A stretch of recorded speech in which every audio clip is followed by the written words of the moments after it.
In this video, I'll be showing you how to fix apps closing automatically on iPhone. But anyways, getting into it, it's very simple to go ahead and do this. Maybe you're trying to open an app or you open it and it just instantly just closes. That can be very annoying. It could be due to a bug or anything like that. So there's two different fixes for this. The first one is going over to your app store, then going and clicking your profile icon on the top right. Then you're going to see app updates as one of the options.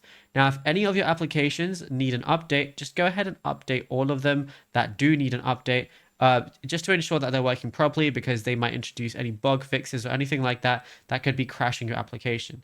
The next thing that you want to go ahead and do is go over to your settings application, scroll down until you find general, and then once you're in general, go over to iPhone storage.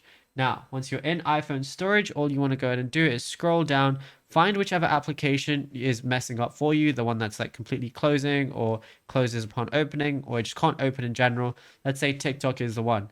What I want to do is offload the app. It's going to free up storage used by the app and clear its cache, but it's not going to sign me out or anything. It's going to keep my data. And then once I reinstall it again, it should be working fine.